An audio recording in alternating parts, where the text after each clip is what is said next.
Piala Dunia adalah turnamen termegah sejagat.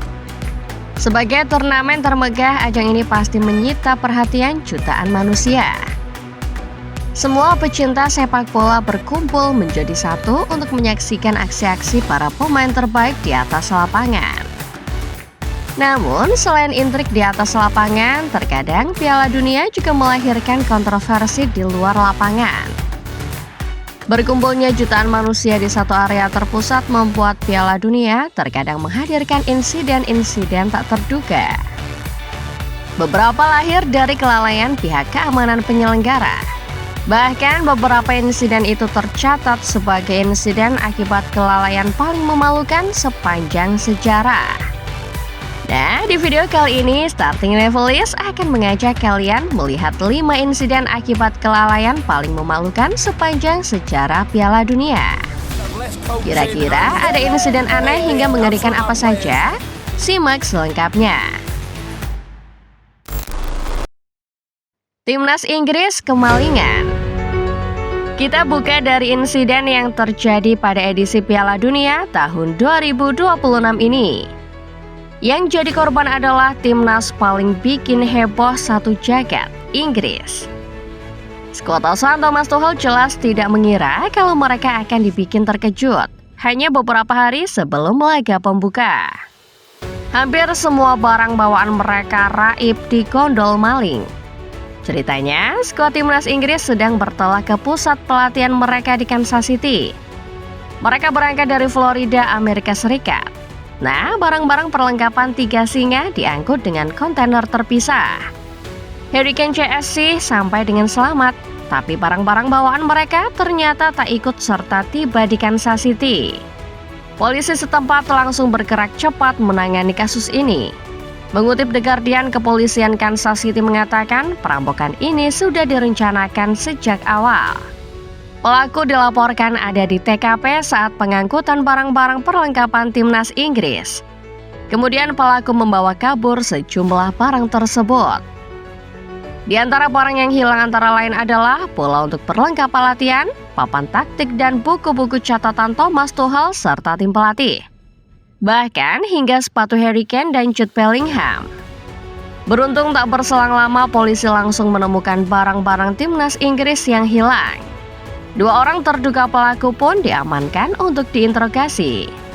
Asal tahu saja, sebetulnya ini bukan insiden pertama yang dialami timnas Inggris.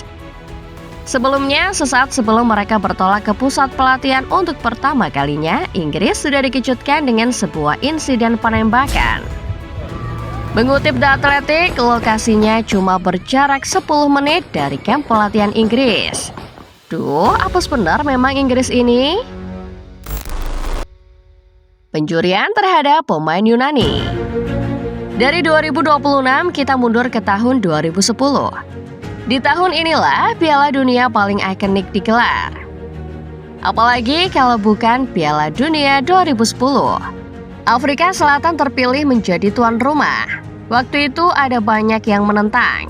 Angka kriminalitas yang tergolong tinggi membuat banyak pihak meragukan kapasitas Afrika Selatan sebagai tuan rumah. Memang sih, Piala Dunia 2010 akhirnya dikenal sebagai Piala Dunia paling membekas buat sebagian orang. Lagu Waka Waka, ramalan si Paul Octopus, sampai tarian heboh Syabalala di laga pembuka, semuanya masih melekat di ingatan banyak orang. Tapi sepanjang gelarannya ada banyak insiden kriminal yang terjadi, termasuk pencurian. 3 pemain timnas Yunani, Angelos Charisteas, Sotiris Ninis, dan Georgios Samaras termasuk korbannya.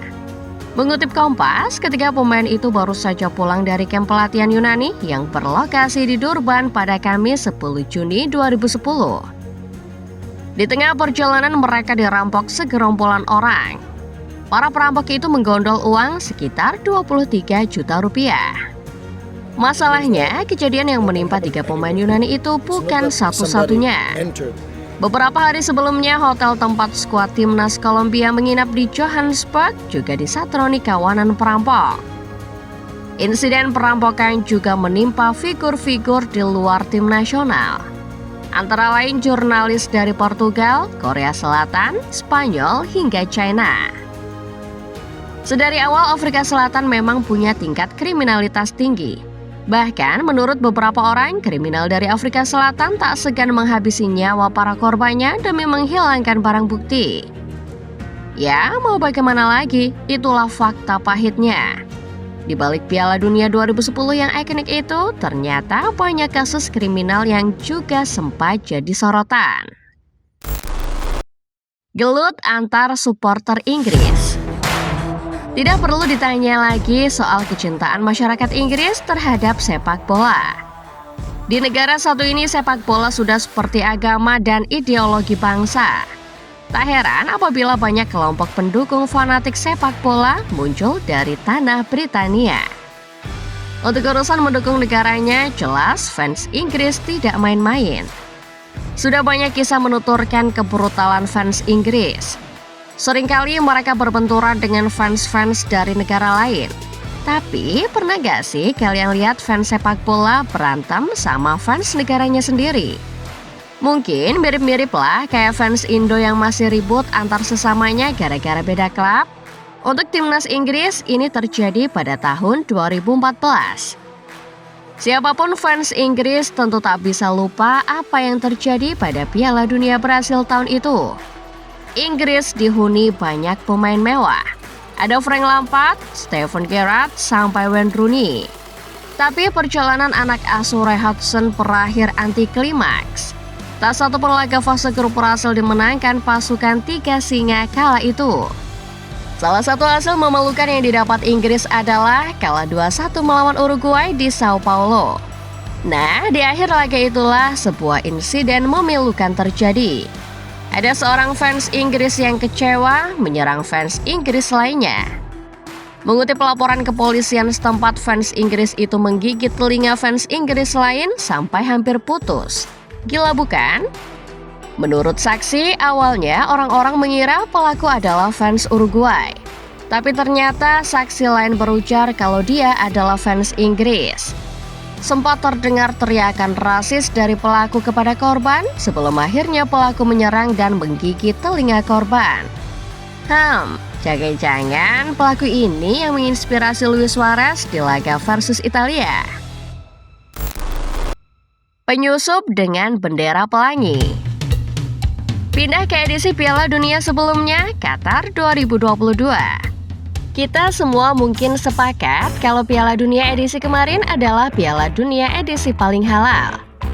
Tidak boleh ada alkohol, hingga yang paling penting tidak boleh ada kaum pelangi. Namun orang-orang barat merasa ini adalah diskriminasi. Ingat kan gestur mingkem yang diperagakan timnas Jerman sebagai bentuk protes? Kita tidak mau membicarakan Jerman yang akhirnya tersingkir mengenaskan. Tapi sebuah insiden yang terjadi dalam laga lanjutan grup H antara Portugal versus Uruguay. Di tengah-tengah babak kedua, tiba-tiba ada seorang penonton masuk ke lapangan. Si penonton ini berlari begitu saja sembari membentangkan bendera pelangi.